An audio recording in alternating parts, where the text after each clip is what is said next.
Welcome back.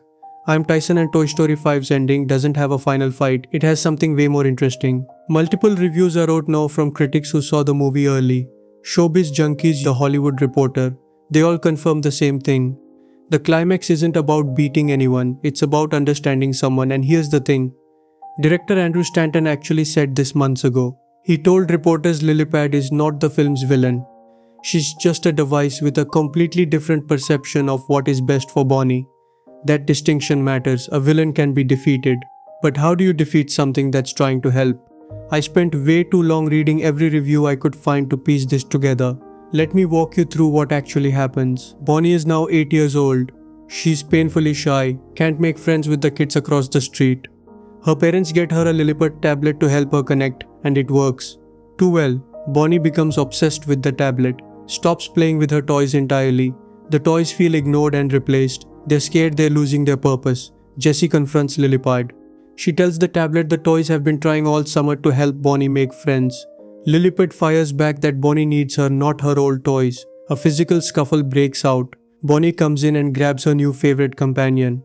Jessie and the gang realize they might be done for good. Here's where it gets interesting. Lilypad's digital manipulation backfires badly. She exposes Bonnie to a situation where Bonnie gets humiliated in front of other kids. The tablet realizes what she's done. And this is the part that gets me. Lilypad decides to voluntarily discard herself. She's so ashamed of hurting Bonnie that she chooses to disappear. She wants to self-destruct. Jessie leads a rescue mission. But why would she save the thing that was trying to replace her? Here's the detail nobody's talking about. Jessie discovers something about electronic devices. They become obsolete extremely quickly. They get forgotten by their users way faster than toys do. Think about that. Jessie's greatest fear her whole life has been abandonment. Emily outgrew her, Andy moved on, and now she's looking at Lilypad, realize this tablet's fate is even worse. Being replaced by the next model, forgotten in months, not years. Jessie sees herself in Lilypad. She saves her. After Jessie rescues her, Lilypad has a complete change of heart. She decides to use her powerful algorithms not to compete with the toys, but to collaborate with them. She helps the toys formulate a plan. They connect Bonnie with a real-life friend named Blaze in the physical world. Woody returns to help when Jessie calls him on an old walkie-talkie. He's been living as a lost toy with Bo Peep, but he comes back when his family needs him. In the end, Woody officially passes the torch. He gives his final blessing for Jessie to become the permanent leader of the group. The climax features a joyful play session. Bonnie uses both Lilypad and her classic toys together. Physical and digital play blended together. The toys watch Bonnie's happiness and understand.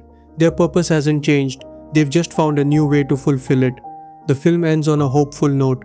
The toys adapt, they find renewed purpose, they embrace the future while maintaining their reason for existing, bringing joy to children. But here's why I'm not completely sold on this being a perfect ending one. Some critics say Woody's return feels clunky and forced. He left at the end of Toy Story 4 to be with Bo Peep. Bringing him back just for this feels like franchise obligation, not storytelling necessity. 2. The ending has a surprise church wedding. Multiple reviews confirm this. And while it's played for heartwarming effect, it also feels like Pixar is promoting a very specific message about traditional marriage that might land differently for different viewers. 3. The movie's message about screen time is valid, but some critics argue it's wagging its finger a little too hard. One review put it bluntly, there doesn't feel like there's a reason for this to exist other than keeping your stockholders happy. 4. And this is the big one. No one claiming to have seen any version can tell you how you will feel. This is a work in progress.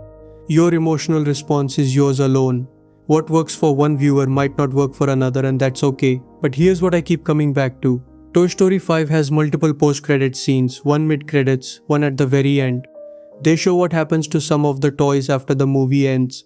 So the question isn't just how the ending resolves, it's what comes next. What's in those post-credit scenes? And does Pixar have more story to tell, or is this really the end of the road?